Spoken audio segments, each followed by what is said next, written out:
Hello, I'm David DeCosmo. Welcome to ECTV Live. I'm joined by my co-host, Rusty Fender. Rusty, welcome. David, both back from vacation. What a wonderful time. Rested and ready. Yep, and I thank you for filling in when I was gone, and I'm glad to be able to kind of sit in the chair when you have to take off as well. And likewise, we try and correlate these, but sometimes the gears just don't mesh on these deals. Yeah, but it's nice to be together. Absolutely.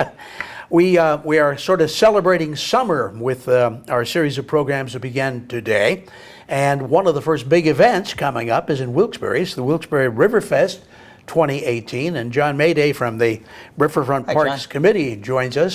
Second visit with us, John.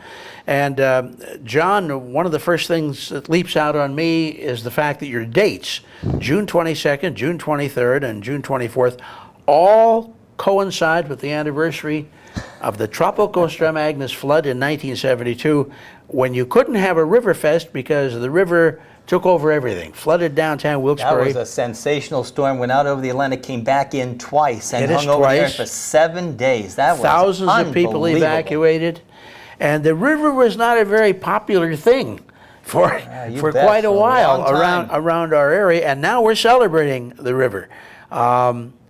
Were those dates intentionally set around the flood? Before I get into that, I just want to make a point. I remember your name was heavily involved with right after the flood, during the flood. Yeah. I had an apartment in downtown Wilkes-Barre, right on Washington Street, 3rd floor, so I wasn't flooded, but I had to evacuate. My sister called me early in the morning. She said, they're closing the bridges. I said, I'll be right over. I thought I'd be gone for about 3 days. I was gone for about 4 months.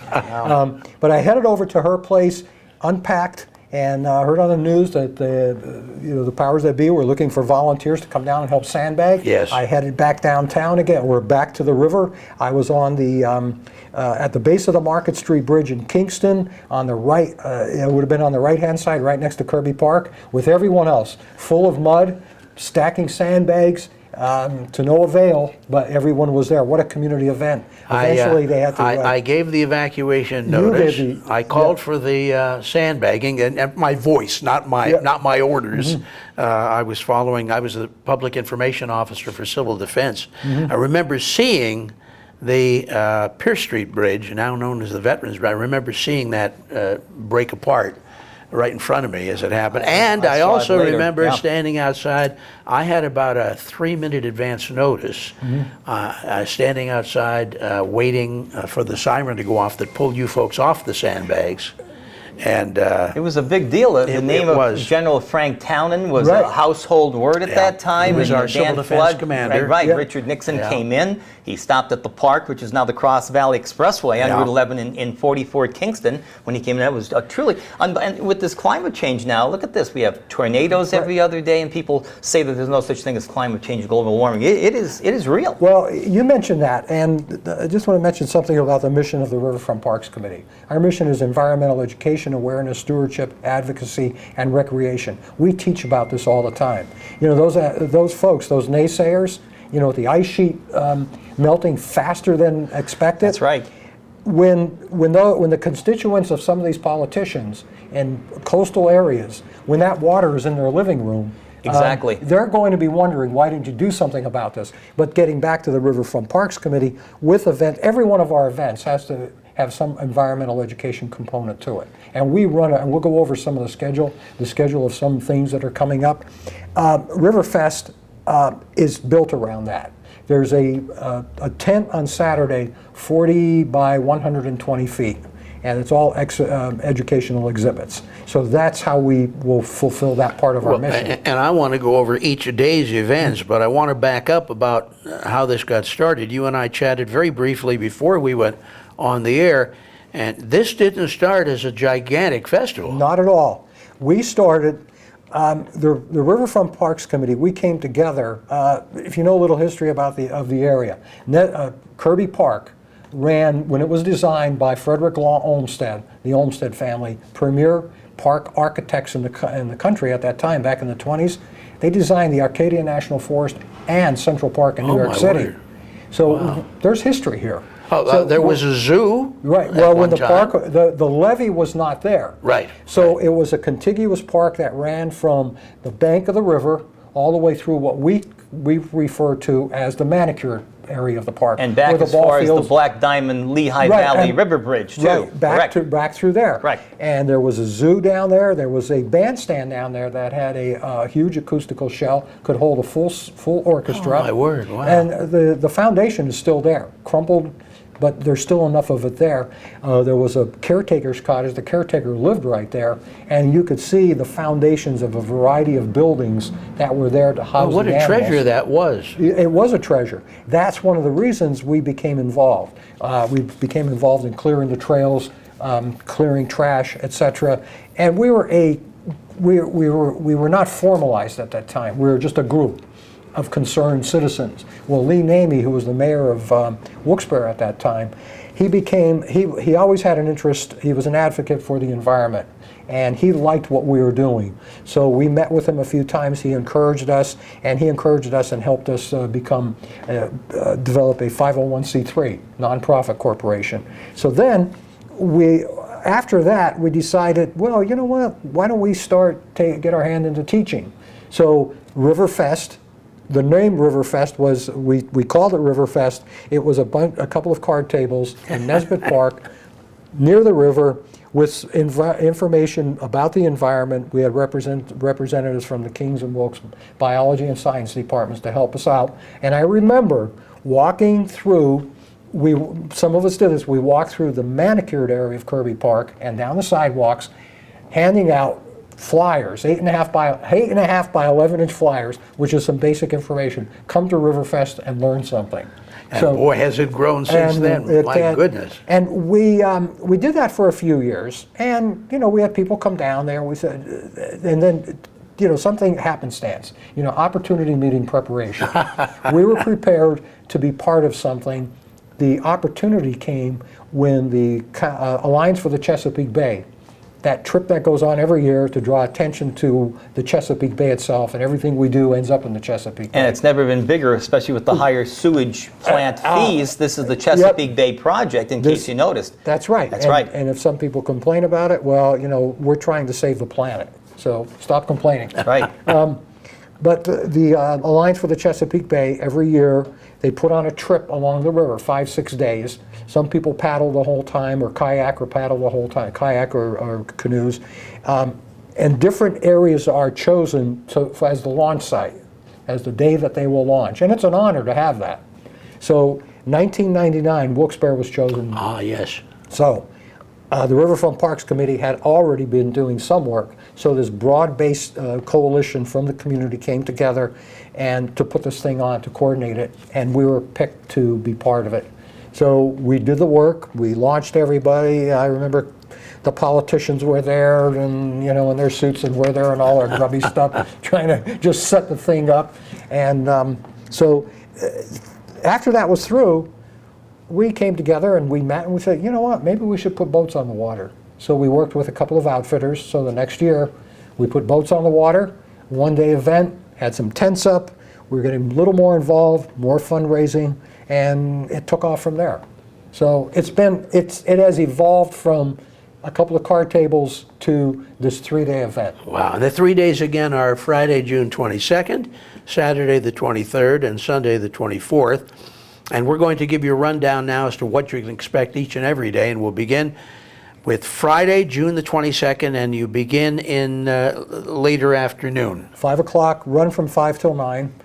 Where the real work starts, though, it starts early in the morning when, I'm the executive director, but all this means is you get to be there before everybody shows up, and you're there after everybody goes home. But what I will be doing on Friday, at about 6 o'clock in the morning, is coning off the parking lot so we can make sure, and at the boat launch, so we make sure our food trucks get in there. And also meeting the portable toilet vendor, so I make sure the toilets get in the right. That's the most important part of this entire deal, is the portable toilet. You're going to protect the river. You better have the facilities to do it. When the portable toilets get in, I have to make sure that they're set up exactly where we need them. So become an executive director, and you could do that. Well, that's a really high. How about I become a spectator? I come at 5 o'clock. What can I expect? When you come at 5 o'clock, you expect to have some food vendors there. You could see we have a couple of bands that are very popular in the area. We'll also have activities for children. The YMCA will be bringing their Imagination Playground. If you have never seen this, it's amazing what this is. They're contained in these 2 large metal containers, and they're foam pieces in a variety, cut to different shapes. A variety of shapes. You take them out, the kids take them out, and the kids go nuts. A little guidance from the Y staff, and before you know it, the kids are just all over this thing. The Susky Bassmasters will be on site. They'll catch a variety of fish that are in the river, sampling. They have a 50-gallon tank, so everybody can see what's in there. And of course, they release them later, and they'll do that again on Saturday. And we have a couple of other activities going on for kids, but that's primarily it. You can. Oh, and then we do the Awaken the Dragon ceremony. All right, now for the dragon boat races. Now there is, as part of this, and we'll get to the race, there is a dragon boat race. So at Friday, they're going to awaken the dragon. What's a dragon boat, and how do you wake it up? Okay. A dragon boat is, if you could visualize this, it's about 40 feet long, weighs about 500 pounds, and you put 22 people in it. 20 paddle, not row. 20 people paddle. One person sits in the front of the boat and keeps the rhythm with a drum. The 22nd person is the person that steers the boat. Now, the person that steers the boat is one of the coaches from the company, 22 Dragons, that's the name of the company. They steer the boat because a novice couldn't possibly learn how to steer that boat in one afternoon of training, which we'll talk about on Saturday. So, traditionally, and this tradition goes Now, back. this has got a dragon head. These boats have a dragon head on it. They're removable for like you'd see in the old Viking days. That's right. But these are Japanese. Okay. This is a tradition that goes back 2,000 years. Does every dragon boat sail to the beat of a different drummer too on this, John? Well, they don't sail; they paddle. Paddle. But you do. Okay. You're right. All right. They're all different drummers. Okay. We have a dragon. We have a best dressed costume for the Dragon Boat Award too. Well, who wants to? I want to be the drummer. Who wants to paddle all the way down the river? How do I we get wanna a job as the drummer? Put my money on the guy with Sandy Nelson in there. This is going That's back right. now. The one-armed drummer. That's right. So this is a 2000 tradition to. It's Japanese in heritage, but the theory is, and the fun of it is, once a dragon boat race is over, wherever it is, the dragons go to sleep because they're tired. So the way the dragons go to sleep, you paint the eye white, completely white. There's no pupil there. No pupil. So when you get to the next race, you have to awaken the dragon. So the way you do this, you have a ceremony where I like having children doing this. We'll have paint, we'll have black paint, brushes, and it's called dotting the eye. So they get up there with a little brush and the black paint, and they paint the pupil in. So once both pupils are painted in on the dragons, It's ready to go. then they're wet. They're That's ready. amazing. Then they wake up What a and they're ready to ceremony. roar on the river. And you've got some help with the painting project, yes? Yes, we work with Gina Malsky from Downtown Arts. She was just on the show. She ran the West Pittston Cherry Blossom Festival. Right. Gina is on our committee. I've known Gina for years. Her facility in downtown is a former church. Her building is right next door to mine, but I've known Gina for, as I said, for years. We will use her building when we do concerts on the River Common. If it's a rain day, if it's going to rain, we go inside at her place. So what she does is she'll have children from her dance studio, and they will put together this costume. They'll have the dragon head and all the pieces, and each one of the children will wear the pieces of the dragon costume. So they'll come out. It's basically a train. They'll come out and they'll walk, and they'll come in and they'll greet.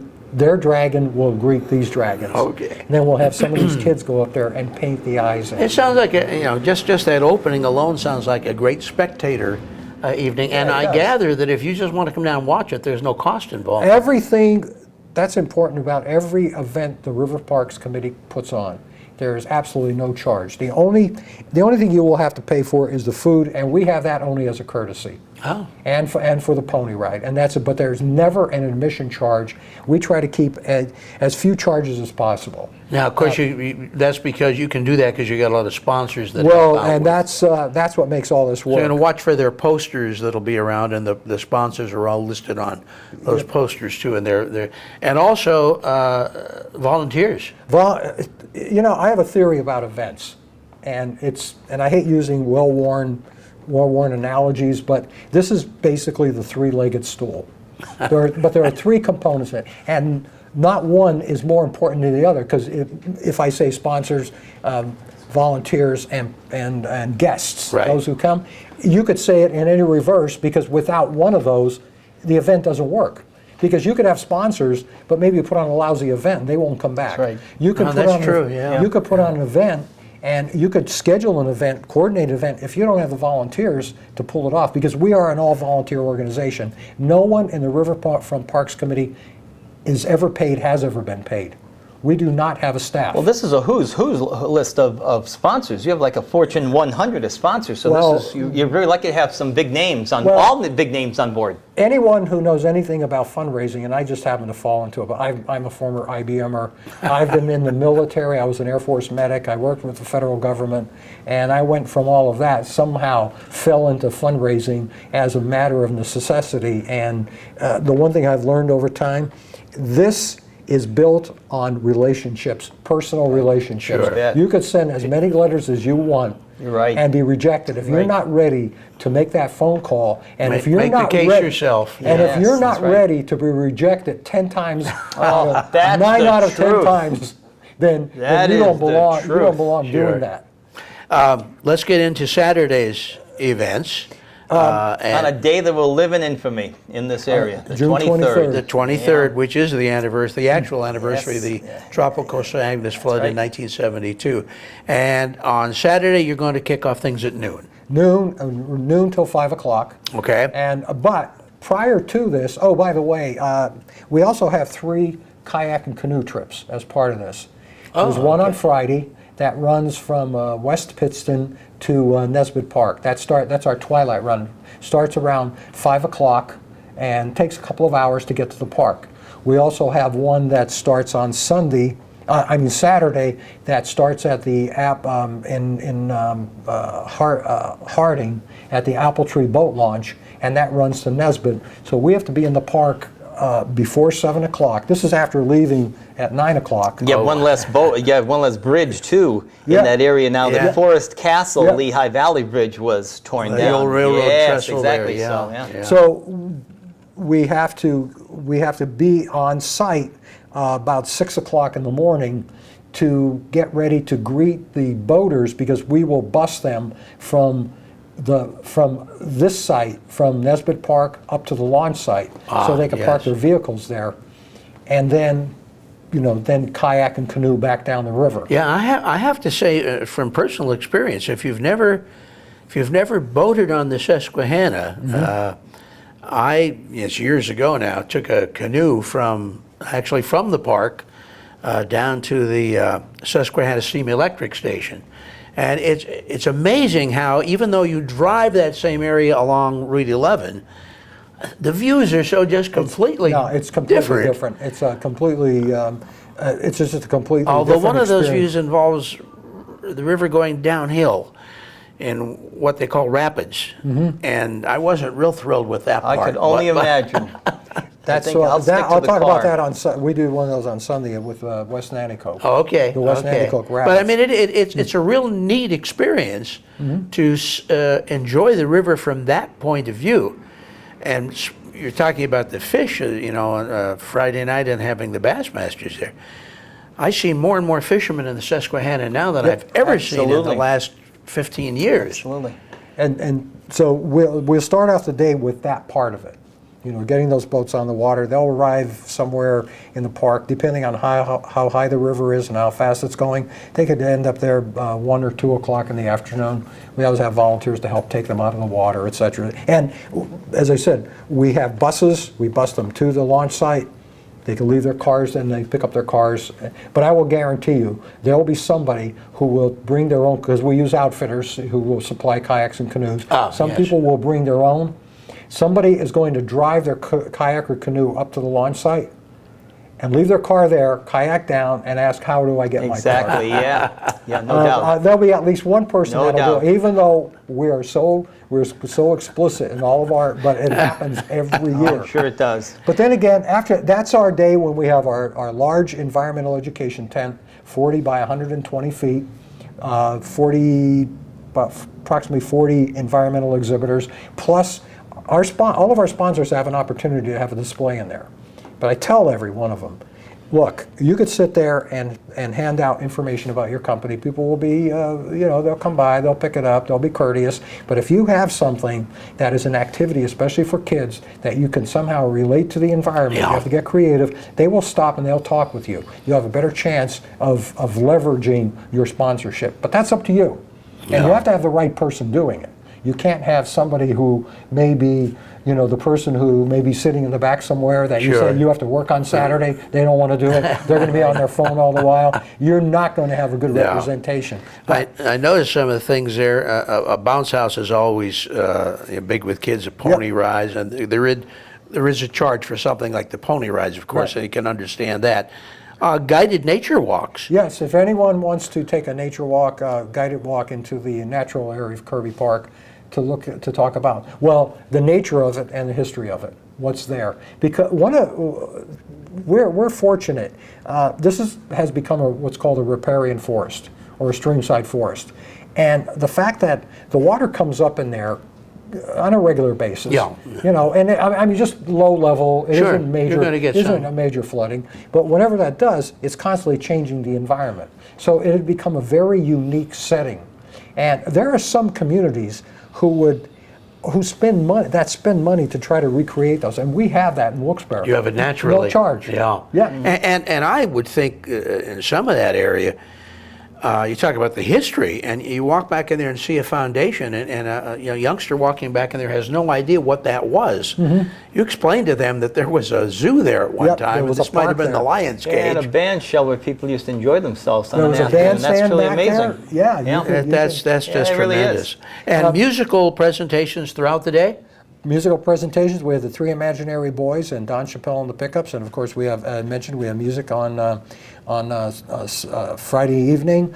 We also have the 24th Connecticut Militia. We'll do a recreation of a Revolutionary War encampment along the river, plus the Five Mountains Bear Clan. Native American teaching village. They'll be on site. They have a teepee. They're in full regalia. They're extremely authentic. And we also have we talked about the guided nature walk. We also have a community mural. Attorney Jan Lakuta from Milford. I don't know if you've ever heard. Oh, yes. Jan Lakuta. You're going to paint a community mural? Well, here's what he does. What he does is he lines out a mural, and he encourages the kids to come in and fill it in. Nice. And he already started this he always does this at Barnes & Noble the first Friday in June as part of the lead up at Barnes & Noble in downtown Wilkes-Barre. So then whatever isn't finished, he brings to Riverfest. Oh, that's great. So he'll be there on Friday, he'll be there on Saturday. As you said, we have the bounce house, we have food, we have entertainment, we'll have the City of Wilkes-Barre's Fire Safety House. They always come along. And we also have dragon boat training. The reason is, it's primarily for safety. Some folks have never been on the water, they've never been in a dragon boat. Some of these people have been, they're repeat teams, but the company that brings them encourages, or it's mandatory to come in and have a refresher session, primarily for safety. Sure. What'll happen in case of an emergency. But also to remind someone how to hone those skills of paddling, remember, not rowing, paddling, so they're competent in the race. So we train 2 teams at a time, 1 hour apart. So we run that training. So all of that is going on while all this other stuff is going on. Okay. And then we'll have the flotilla of kayaks and canoes coming down. And again, you can go there and see any of this without any charge. Right. Bring your own sandwich if you don't want to buy the food, and make it a wonderful family kind of day. We're just about out of time, so we want to get into Sunday, the 24th. Sunday is the racing. Okay. Sunday is when the boats come in, when all the teams come in, we race. We another part of the tradition is blessing of the waters, and different organizations do it differently. What we do is we cast flowers Flower petals, we get all the drummers representing the teams. We bring them down to the water's edge at the boat launch, and we read a sentiment about the water. And after we finish that, tradition is to make it safe, for a safe and a very proficient run, so everyone has a good time. Then they cast the flower petals out onto the great. out onto the river. I don't want to skip over this. You mentioned the drummers. These are the guys that do the beat, The to beat, which right. to which the paddlers Right. hone their tempo. Not row, paddlers. Right, that's exactly. Yes. And one thing what we have is on racing day we have medals for first, second, and third, Team Spirit Award, and also Best Dressed Drummer in costume. But I caution everyone, if you're going to get on there and put a costume on, remember you have to get in and out of that boat, and you have to be able to beat the drum, and it could be a warm day. So Sure. now, think about this. These races take, now people say, oh, that's no big deal. Anywhere from 45 to 50 seconds. They're sprints. However, you do that 3 or 4 times. Now remember, 2 teams, you get in the boats, you paddle upstream against the current. Oh, it's You have to upstream. upstream against the current. Oh, that's got to be rough. Oh, I see. You turn Yeah. the boat around where the starting buoy is. There's an ending buoy. When the air horn goes off, you just start paddling full out. You come out of that water, you're going to be tired. Oh yeah. And then yeah. you may have to do it, depending on where you place, you may have to do this 3 or 4 times. So, just to say, oh, 40 minutes, I could do that, because we get people who are, As I said, a great athletes. spectator event. You bet. I'm all for seeing this from the banks. We watched it. Well, this, John Mayday, this is really great plans for Riverfest 2018. I'm so glad to see that, coincidental or not, that it happens on the anniversary of Agnes, because you want to remember that your river can be an asset. It doesn't have to be a liability. It can be an asset. And as Rusty has explained many times, with his knowledge of the engineering in the water, again, what we do here affects the river all the way down into the Chesapeake Bay and then into the ocean, so that this is a great learning experience. And as I said earlier, do it in a fun way. bet. You're going to accomplish something. Good So luck, John. congratulations. And we wish good weather for you too, John. Yeah, yeah. Well, have a hopefully, great festival. if we had a couple of days such as we had yesterday or the day Yeah, before, you not bet. today, when it's going to be No, a little not too today, hot. yeah. Cross your fingers. Yep. John Mayday from the Riverfront Parks Committee, thank you so much for joining us. Rusty Fender, thank you, Good my to see you friend. back, Dave. I'm David DeCosmo for ECTV Thanks, Live. Mark. Until we see you again next time, here's hoping all your news is good.